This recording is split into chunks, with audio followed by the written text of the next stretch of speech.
La primera conferencia está a cargo de Adriana Markovich. Adriana es directora y consultora de Sich Markovich y Asociados, es licenciada en Ciencias de la Educación, es neuropsicoeducadora y neuropsicoentrenadora y goza de una amplia experiencia en la aplicación de la neuropsicoeducación en capacitaciones empresariales dictadas en toda Latinoamérica, Estados Unidos, Canadá, y es un orgullo para todos nosotros contar con Adriana como parte de nuestro staff de profesionales. Su charla se llama Aprendizaje y Grupo, una mirada desde las neurociencias. Bienvenida, Adriana, gracias. Bueno, ¿qué es lo que vamos a estar trabajando y profundizando hoy, como decía recién Marita? En un tema que para mí es profundo y desafiante en el contexto educativo, que tiene que ver con mirar el fenómeno grupal, que lo venimos mirando hace décadas en todas las organizaciones, pero hacernos la pregunta, ¿qué podemos aprender de las neurociencias para seguir abriendo nuevas preguntas y nuevas respuestas a los roles que cada uno de nosotros, de ustedes, tienen en los contextos organizacionales en los cuales se mueve? Quiere decir que esto de ninguna manera pretende ni tirar por la borda todos los aportes de la sociología, de la psicología, pero sí decir qué podemos aprender de la neurociencia y de los aportes científicos para entender este difícil fenómeno que se juega en los grupos y específicamente en los grupos de aprendizaje. Eso es lo que quiero hoy proponerles en este encuentro. ¿Cuál es la hipótesis con la cual me voy a estar manejando? Y como les he pedido en años anteriores, siempre les digo, tengan una unidad de atención ahí alerta, recordando la hipótesis que voy a ir desplegando. La hipótesis es que la escuela es una institución que está estructurada en torno a lo que voy a llamar grupos de aprendizaje. No puedo decir que solo tiene grupos, sino que aún en su origen está concebida, el paradigma de arranque de la institución escolar fue la consolidación de grupos, y grupos con una particularidad, que es la que yo voy a hacer foco hoy, que tienen permanencia en el tiempo, lo cual le da también algunos fenómenos, y algunos fenómenos desde la neurociencia que quiero proponerles reflexionar hoy. De la mano de esto, la hipótesis es que es una poderosa y determinante unidad en el sistema educativo.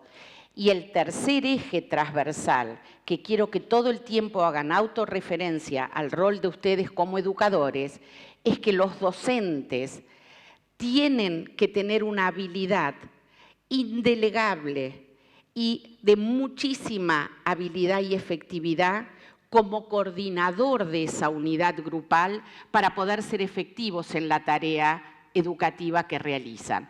Esta es la hipótesis que quiero ir desplegando a lo largo de este encuentro. Con lo cual, la primera pregunta es, ¿qué es un grupo y qué es un grupo de aprendizaje?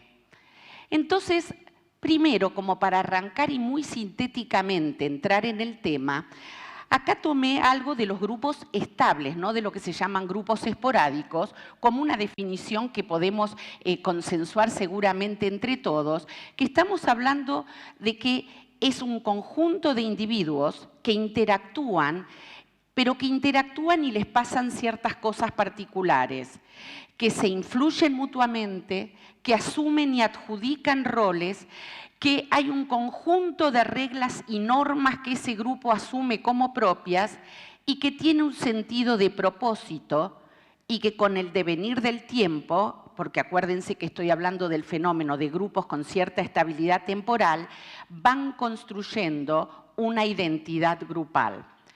Ahora, ¿qué pasa cuando damos un paso más y le agregamos a la definición qué es un grupo de aprendizaje? Y acá, ¿de dónde parte la idea, la concepción de grupo de aprendizaje? Parte de la idea de que en la conducta humana cuando está en un contexto de relaciones, le pasan ciertas cosas, que hay una mirada y donde esa interacción impacta, como vamos a ver ahora, en la tarea o en los objetivos que ese grupo se propone. Pero para llamarlo grupo de aprendizaje tiene que tener un elemento más, que es lo último de esta definición, que implica la comprensión y el aprendizaje de esos fenómenos grupales como parte de su objetivo. Quiere decir que el grupo de aprendizaje tiene como objetivo aprender de lo que le pasa en tanto grupo. Y eso lo diferencia de la definición anterior, porque perfectamente puede haber una definición de grupo que no sea grupo de aprendizaje. Para mí, y es mi postura, en la institución escolar estamos hablando de grupos de aprendizaje, en donde debieran tener, no siempre lo tienen, como voy a mostrar de acá un momento, pero debieran tener también como objetivo aprender de lo que les pasa en tanto vida grupal. Dicho esto, estoy planteando de la definición que un grupo de aprendizaje tiene dos tareas y no solamente una tarea. ¿Cuál es la primera tarea? La primera tarea es la tarea, lo que voy a llamar tarea explícita. Es la tarea de aquello que hay que aprender, es la materia, puede ser el currículum, son los contenidos, etc. Y como tal, elegí acá por lo menos 3 cualidades que me parece que son más que claras para ustedes en la tarea explícita que ustedes realizan. Son intencionales, es una tarea planificada y es una tarea que en el modelo educativo vigente además tiene sistemas de evaluación que permiten monitorear el avance individual de esos contenidos o de esos objetivos de la tarea explícita. Ahora bien, para que sea grupo de aprendizaje, yo les decía que tiene que tener esta segunda tarea. Esta tarea que la estoy llamando una tarea implícita, que también elegí 3 cualidades que me parecen significativas, son no intencionales porque suceden aunque nadie se las proponga. Y esto lo quiero subrayar. Esta tarea implícita no ocurre porque la institución, la dirección o el docente habilita que ocurre, sino que en un grupo de aprendizaje está siempre esta tarea implícita, lo dejemos o no lo dejemos. Ocurre en tanto unidad de grupo de aprendizaje, trabaja y surge a través de emergentes, por lo cual no es una tarea planificada y además promueve no el aprendizaje del contenido explícito para el cual están, sino que lo que va generando es un aprendizaje de lo grupal.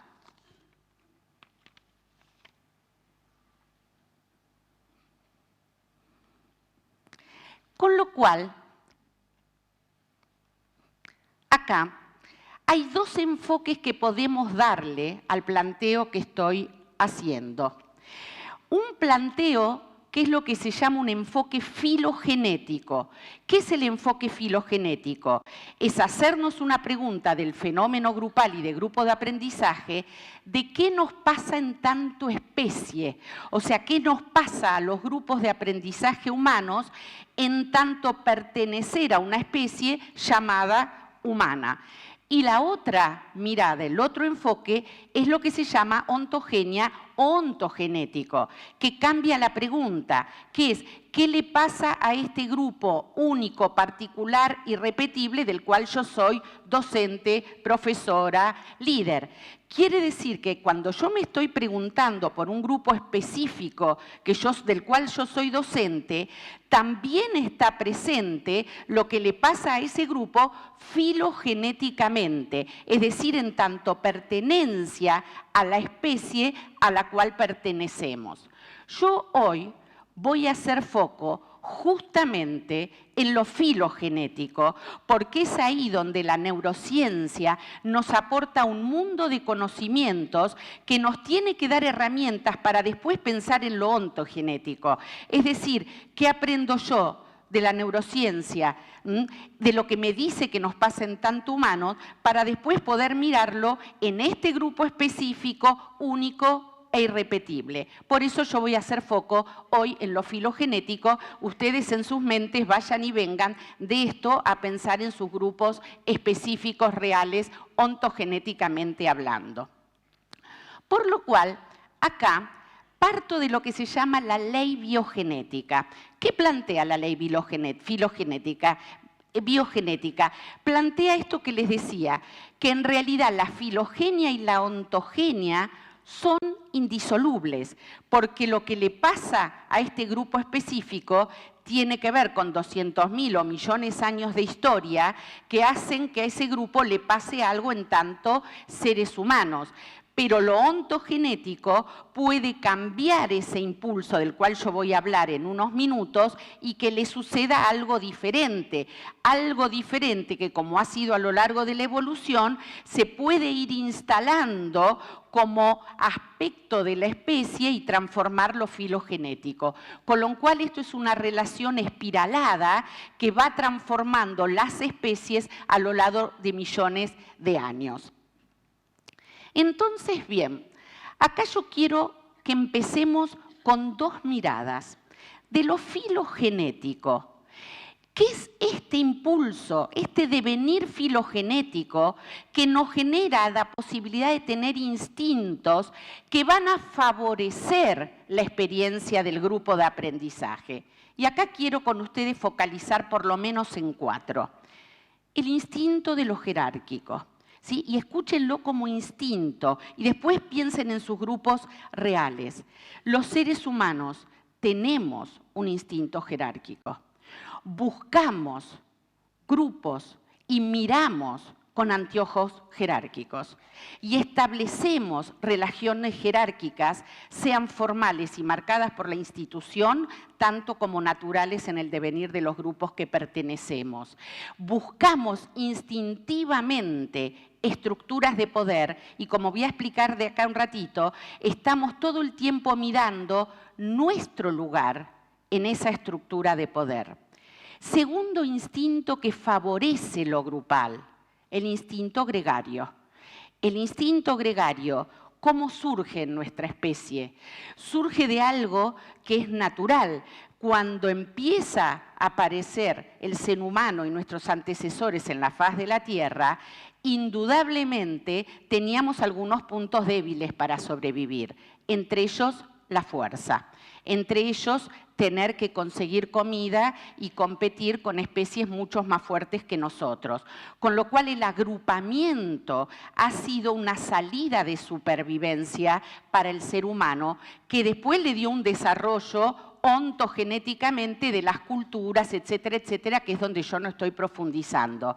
Pero el instinto gregario está presente en nosotros como algo que apuntala nuestra necesidad de pertenencia a grupos. Tercer instinto que me parece interesante para lo que estamos viendo hoy, el instinto de reciprocidad. Esta idea de que yo hago favores con la expectativa de que también las personas y el grupo me van a devolver en forma simétrica ese instinto, y escúchenlo interesante como instinto de dar y recibir, de reciprocidad. Y un cuarto instinto de la mano del gregario es el instinto de pertenencia. Y el instinto de pertenencia tiene que ver con marcar un yo y un no yo, un nosotros y un no nosotros. E instintivamente estamos buscando quién pertenece a mi grupo y quién no pertenece a mi grupo. Y estoy seguro que con estos instintos ustedes deben ir pensando en los grupos que ustedes lideran o coordinan. Ahora, así como tenemos instintos que promueven lo grupal, en nuestro devenir como especie también tenemos instintos que juegan en contra y atentan el fenómeno grupal. Y fíjense que acá volví a poner la idea de lo jerárquico, porque lo jerárquico, así como aglutina, también pone en jaque a la vida grupal. ¿Por qué? Porque lo jerárquico rápidamente se transforma en procesos competitivos de lucha por el poder que en muchos casos son disolventes de la vida grupal o generan entornos de violencia. Segundo instinto que atenta contra lo grupal, y esto en los grupos de aprendizaje ni hablar, que es la territoriedad. ¿Qué es la territoriedad para los seres humanos? No lo escuchen solamente como metros cuadrados, sino que el ser humano, justamente por su capacidad de abstracción, territorio también son ideas. Con lo cual, cuando alguien piensa distinto que yo, filogenéticamente hablando, yo siento como si estuviera invadiendo territorio. Y si otra persona, otra maestra, la directora, un alumno opina sobre algo de lo mío, mi sensación, filogenéticamente hablando, es que está entrometiéndose en mi propio territorio. Tercer instinto que quiero puntear y que en educación esto es clave, el instinto de resistir el cambio. Hoy excede el tiempo, pero para los que nos vienen acompañando, saben que los sistemas más primitivos de nuestro cerebro, especialmente el reptílico instintivo, vela para que no cambiemos, vela para que no cambie el entorno en el cual nosotros vivimos. Con lo cual, si el aprendizaje es cambio, tenemos ahí un instinto que va a estar todo el tiempo hackeando y resistiendo ese proceso de cambio. Y el cuarto que me pareció también importante plantearles hoy es el rechazo a lo diferente, que va muy de la mano de la pertenencia. Del lado de la pertenencia juega como un instinto progrupal, del lado del rechazo a lo diferente juega rechazando, discriminando, creando estereotipos y prejuicios de todo aquel que yo no perciba pertenece a mí, nosotros. Con lo cual, dando un paso más, acá podemos derivar en que en los seres humanos, filogenéticamente hablando, se están jugando dos fuerzas. Una fuerza que la estoy llamando la fuerza lucha, huye, sométete, versus otra fuerza que está también presente, cuida, relaciónate. Con lo cual, si predomina la primera, ¿qué nos irá pasando? Si predomina la primera, nos van a ir pasando que vamos a sentirnos o vamos a crear contextos donde la emocionalidad predominante sea la sensación de amenaza. ¿Qué nos pasa a los humanos cuando nos sentimos amenazados? Cuando nos sentimos amenazados, lo que toma control de nuestro comportamiento básicamente son las áreas del cerebro instintivas y emocionales, porque sobre todas las cosas van a estar operando para defendernos. Pero ¿qué nos pasa en términos de los procesos cognitivos? La amenaza necesariamente genera niveles de ansiedad importantísimos. ¿Y qué pasa cuando un niño, un adulto, un joven está en estado de ansiedad? Hay un proceso muy interesante cerebral que se llama proceso de intrusión. ¿Qué es el proceso de intrusión? El proceso de intrusión es cuando nuestro sistema cerebral hace foco en esos elementos, personas o situaciones amenazantes y copan nuestras unidades de atención. Por eso se llama de intrusión, porque se mete en nuestros procesamientos cerebrales y se transforma en un foco de atención que nos impide hacer foco en otras situaciones. Con lo cual, si yo estoy en un estado de amenaza, con altos grados de ansiedad y con aspectos que están operando en intrusión, va a ser muy difícil que yo pueda prestar atención a lo que el docente me está proponiendo, porque estoy tomado por ese proceso de intrusión. Y esto escúchenlo filogenéticamente, porque esto también nos permite sobrevivir y hacer foco en lo amenazante. El problema cuando esto nos impide hacer foco en otros aspectos por percibir como amenazante cosas que no debieran serlo.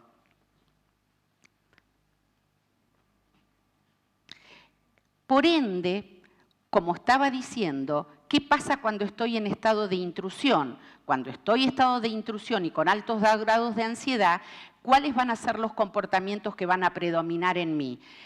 Mi necesidad de atacar o de defenderme, me voy a quedar paralizada y no voy a saber qué hacer, mi deseo de huir o mi huida efectivamente o mecanismos defensivos de sumisión. Ahora bien, Damasio y otros, menciono a Damasio porque acá y en jornadas anteriores lo hemos mencionado como uno de los neurocientíficos que claramente desarrolla la teoría del cerebro social como cerebro humano, que plantea que nosotros tenemos mecanismos cerebrales de altísima sensibilidad a ciertos fenómenos grupales, que son los que hoy me parece interesante profundizar por el impacto que esto tiene en los grupos escolares. Hay 3 situaciones donde nuestro cerebro tiene radares finísimos, que son situaciones que atentan o tocan el estatus, la inequidad y la exclusión. ¿En qué aspecto el estatus? Yo decía hace un ratito que los seres humanos en grupo estamos midiendo dónde estoy yo en esa estructura grupal, dónde pertenezco en esa estructura grupal, quién tiene más poder, quién ejerce el liderazgo. Y esto piensen en los grupos de aprendizaje, los terribles fenómenos que se dan de liderazgos fuertemente autoritarios entre los chicos y fenómenos de sometimiento. Cuando yo percibo que estoy en un lugar jerárquico en el grupo, de inferioridad, de falta de influencia, de ser rechazada, de no ser tomada en cuenta, se van a poner en marcha los procesos de alarma. Cuando yo percibo inequidad y el ser humano está todo el tiempo escaneando qué le dieron al otro, qué no le dieron al otro. Él quiso hablar y le dieron la palabra, a mí no. Fíjate que a él le dieron una bolsita más linda. Es decir, y uno a veces dice, pero semejante pavada. Pero sí, porque para nuestro cerebro, filogenéticamente, no es una pavada cuando yo percibo alguna inequidad y me pone en estado de alarma. La exclusión. Hay experimentos que exceden el tiempo que tenemos hoy, pero los invito a rastrearlos, que muestran las áreas que se activan frente a la exclusión. Y se activa frente a la exclusión áreas del cerebro que son las que se llaman áreas del dolor. Son esas áreas que nos duelen tanto cuando nos duele la espalda como cuando nos estamos sintiendo excluidos.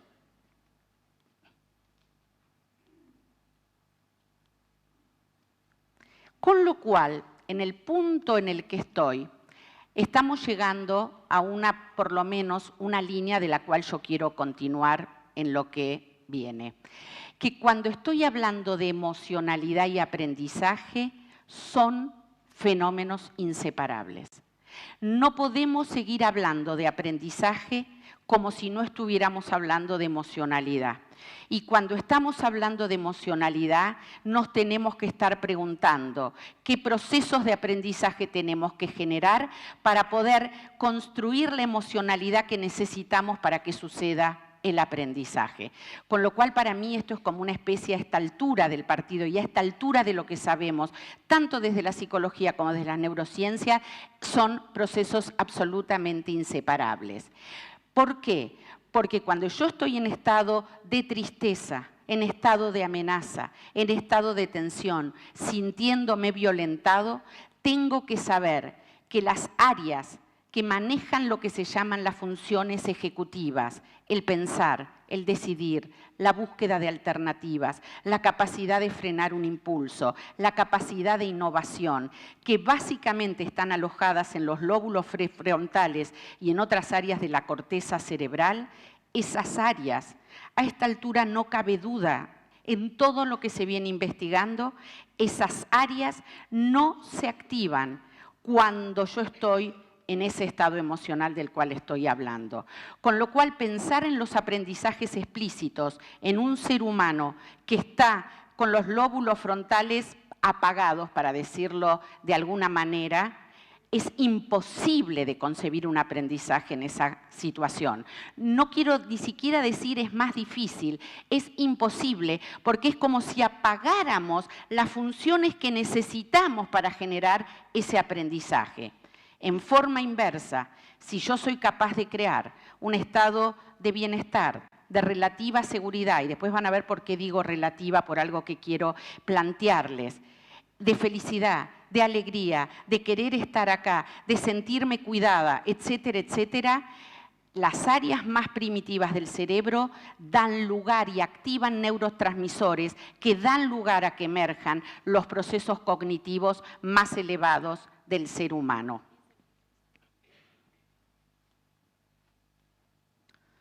Con lo cual, acá nosotros tenemos que plantearnos 3 objetivos indelegables en la función educativa.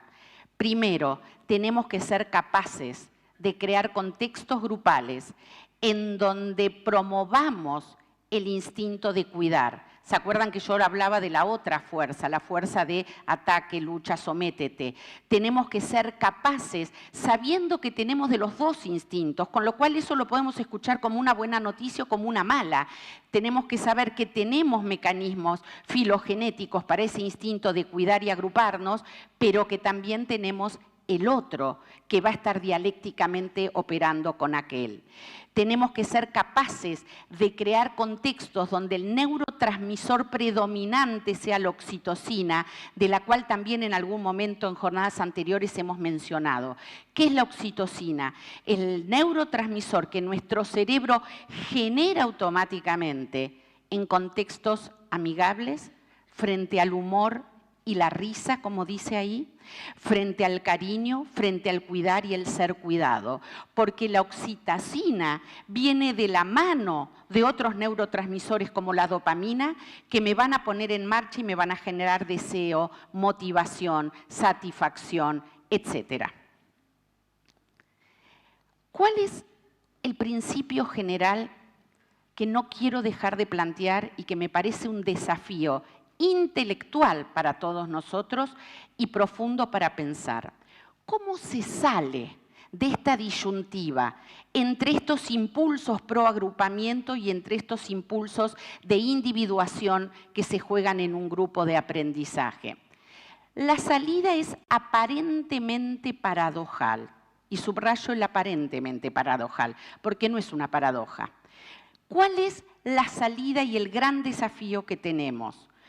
Que en realidad la salida es extremando los mecanismos de diferenciación que toman en cuenta la heterogeneidad, la unicidad, la diversidad que se pone en juego en los grupos de los cuales somos docentes, y en paralelo y en simultáneo extremar también los procesos de integración que fomentan, alimentan estos instintos pro agrupamiento y genera procesos superiores, como es la creación grupal de valores compartidos, de objetivos compartidos, y no solamente los objetivos individuales, que es lo que está ahí arriba en el proceso de diferenciación, y de reglas tomadas y aceptadas como las reglas grupales con las cuales nos vamos a mover. Quiere decir que el proceso donde yo rompo este aparente dilema es justamente extremando estas 2 fuerzas, de ninguna manera eligiendo uno. Si yo voy a buscar un modelo que solamente va a hacer foco en la diversidad, en las inteligencias múltiples del sujeto individual, me estoy olvidando que hay otra fuerza que va a estar operando en contra de eso. Si yo voy a decir no, yo como postura educativa me instalo en un modelo donde voy a hacer foco en lo grupal, en las técnicas grupales, etcétera, tengo que saber que esto va a ser resistido, porque el ser humano, filogenéticamente hablando, tenemos una fuerte necesidad a la individuación y a ser reconocidos como indiferentes, y en simultáneo tenemos fuerzas pulsionales enormes filogenéticas a la pertenencia y a ser tomados como unidades grupales de pertenencia colectiva. Entonces, ¿qué hacemos? Quiero compartir antes de terminar algunas ideas que arriman a la acción.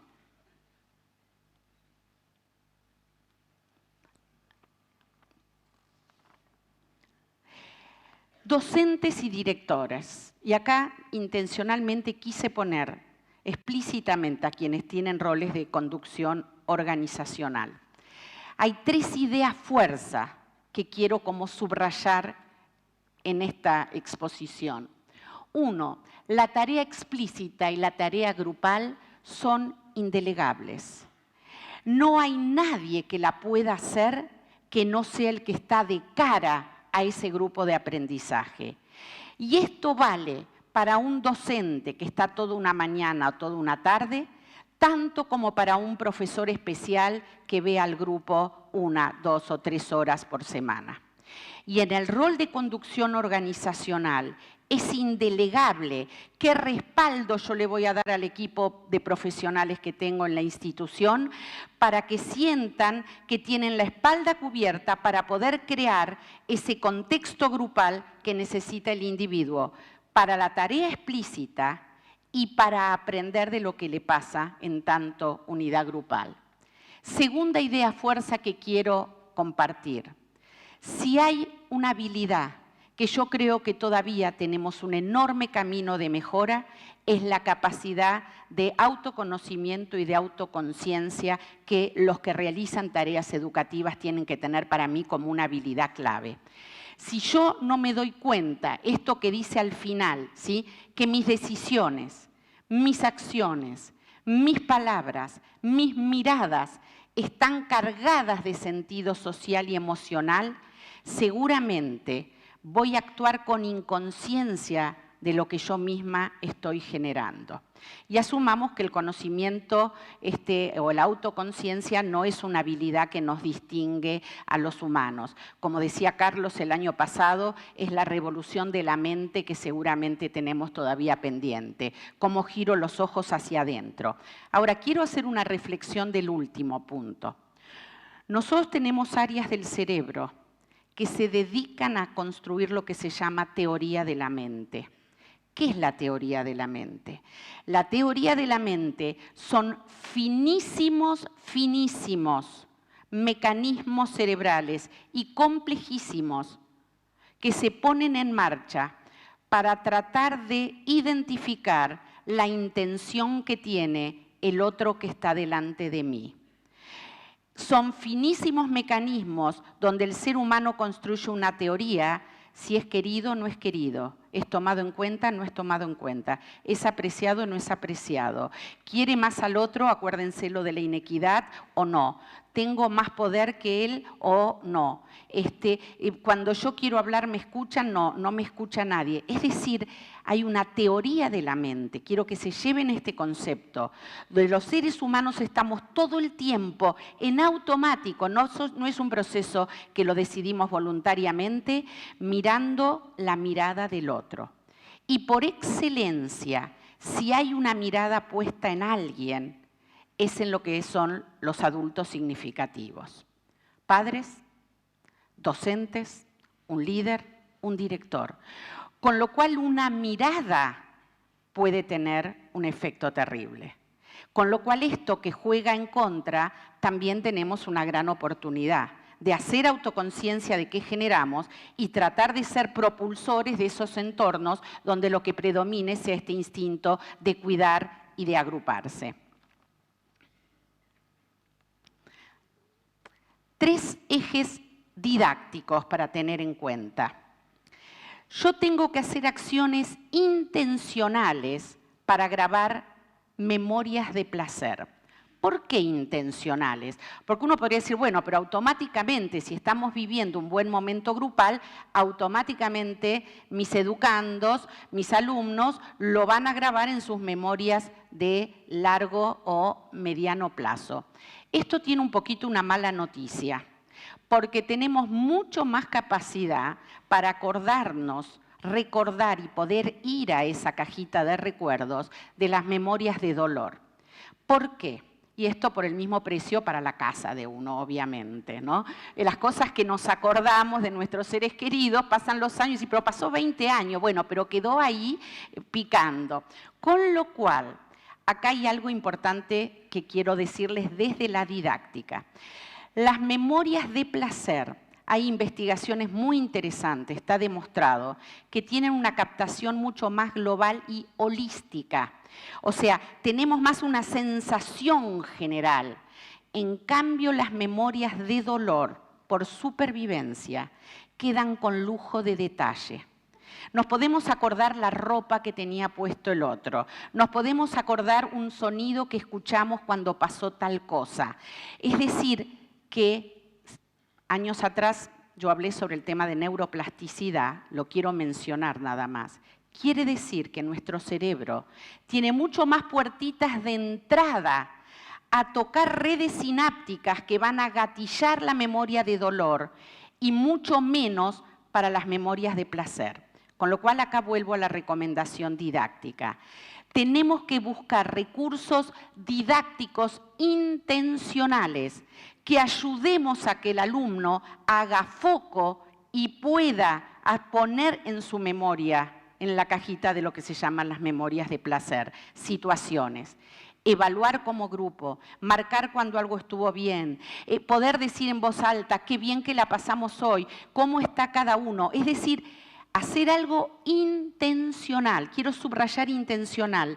No pensar que no, naturalmente se van a dar cuenta que en realidad como grupo funcionamos bien. No que naturalmente se van a dar cuenta que los grupos o subgrupos que armamos para tal o cual tarea funcionaron. Esto no va a estar registrado. Y si no va a estar registrado, cae en la volteada de lo que se llama la poda neural y va a predominar por ley